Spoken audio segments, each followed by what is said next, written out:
Bonjour les flammes jumelles, c'est Diana de la chaîne Diana Guidance et on se retrouve pour la lecture des énergies de la semaine du 9 au 15 octobre 2023. Alors, une colonne pour le chaser, une colonne pour le runner, et deux cartes pour la relation. Je vais lire, en général je lis verticalement, là je vais lire transversalement en fait, parce que c'est très intéressant de regarder les cartes deux à deux. On a du côté du chaser une période difficile à traverser, ça fait partie du chemin, il y a des moments où il y a des hauts et des bas, et à chaque fois qu'on contacte des bas, qu'on contacte cette énergie, voilà, qui est moins que joyeuse, c'est en fait une progression sur le chemin. On n'en a pas conscience quand on est dans ce moment-là, mais c'est absolument fondamental de traverser tout ce qu'on a à traverser et surtout pour aller nettoyer, nettoyer et encore nettoyer. Donc voilà, il y a des moments où on fait certaines avancées, notamment dans la matière, et puis il y a d'autres moments où on est tourné vers l'intériorité et aux prises avec ce qui nous fait mal à ce moment-là. Et là, ben, on a un chaser qui, cette semaine, est dans une énergie de regret, de perte, de deuil. Une énergie de perte et en face, on a le runner qui est dans une énergie de fuite, n'est-ce pas? Donc, on est dans un de ces moments, des fois il y a des rapprochements, des fois il y a des éloignements, c'est un peu le principe de l'élastique. Là, le runner est dans une fuite, il est concentré sur lui, sur sa vie, et il tourne un peu le dos au lien, si bien que le chaser, eh bien, ça lui fait du chagrin. L'évolution, c'est beaucoup de remise en question, de prise de tête, d'angoisse. C'est assez noir, c'est assez sombre. Voilà, beaucoup de ruminations, de questionnements, parce qu'on voit ici que le personnage cherche des réponses dans les livres, etc. Et elle ne voit pas que le soleil se lève ici. Elle est tellement plongée dans ses pensées qu'elle ne voit pas la lumière arriver déjà. En face, on a un runner qui est dans une grande rencontre. Alors, pas forcément avec quelqu'un de l'extérieur, je pense plutôt une rencontre avec lui-même. Je pense que lui euh, approfondit son appréhension de qui il est, parce que là, on est dans des énergies très intérieures. On n'est pas dans de l'action, on est vraiment dans des cartes qui touchent à l'émotionnel et au mental. Les épées, c'est la pensée, les coupes, c'est le cœur. D'accord. Donc je ne pense pas qu'il s'agisse d'une rencontre avec une tierce personne, mais bien quelque chose qui se passe à l'intérieur de lui, au niveau de son cœur, au niveau de son âme. Il se découvre, c'est un contrat, euh,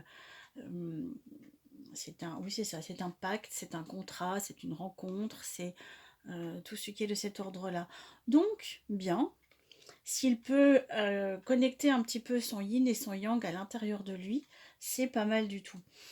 Je dis que cette période n'est pas aussi négative qu'elle le paraît, parce que regardez, la carte qui symbolise le lien, l'énergie du lien, c'est le grand, grand, grand soleil. Donc tout va bien sur le lien, il n'y a aucun problème, il n'y a pas de...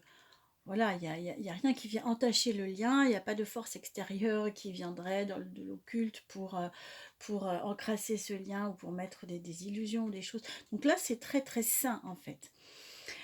L'évolution, alors, du côté, alors ça c'est le conseil, l'évolution, le conseil. Du côté du chaser, le conseil c'est prends soin de toi. C'est la maman, la reine de Pentacle, c'est celle qui veille à toute sa maisonnée, c'est celle qui prodigue les soins à elle-même et aux autres. C'est une très très belle énergie. Donc là, c'est vraiment prends soin de toi, occupe-toi de toi. Laisse un petit peu toutes les obligations liées à la vie sociale pour te recentrer sur toi, parce que là, tu as besoin de prendre soin de tes blessures, hein. C'est comme un chat qui lèche ses plaies. Là, c'est un peu l'idée de la semaine pour le chaser. Euh, Laisse-toi vivre ce que tu dois vivre, mais apporte de la douceur, hein. Il y a toujours une part de nous qui souffre et puis une autre part de nous, on peut dire une part divine, on peut dire notre âme, on peut dire une autre part qui est capable d'accueillir la part souffrante et d'apporter du réconfort.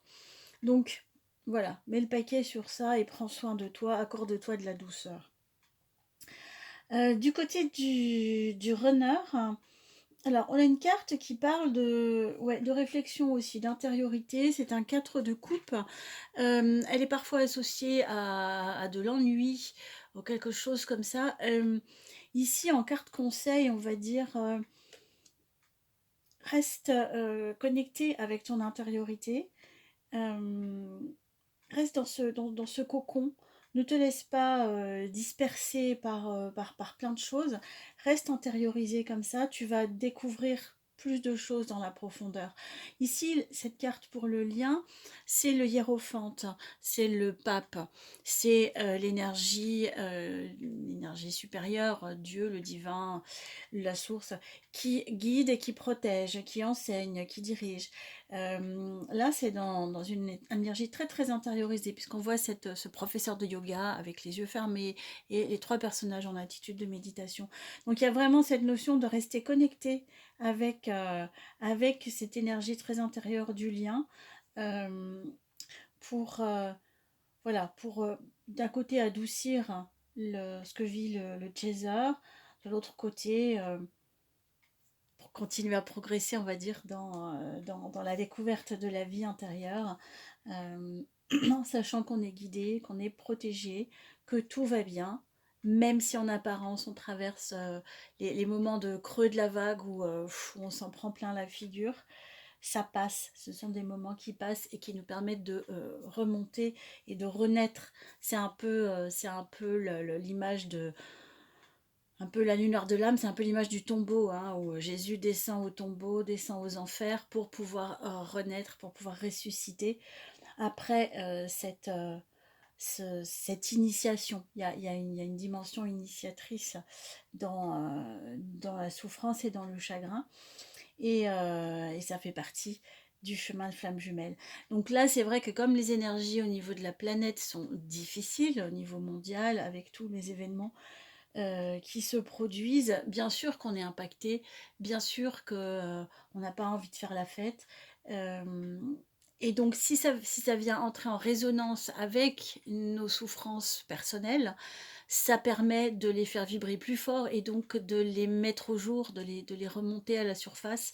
Et donc, on est appelé à travailler dans cette intériorité-là, à se recentrer sur soi et pas à se disperser en faisant n'importe quoi, je sais pas. Je pense que personne n'a le moral à ça de toute façon. Mais voilà, ça permet de cheminer dans cette intériorité. Voilà, mais écoutez, bon processus. Je vous souhaite une bonne semaine, je vous embrasse et à très bientôt. Au revoir.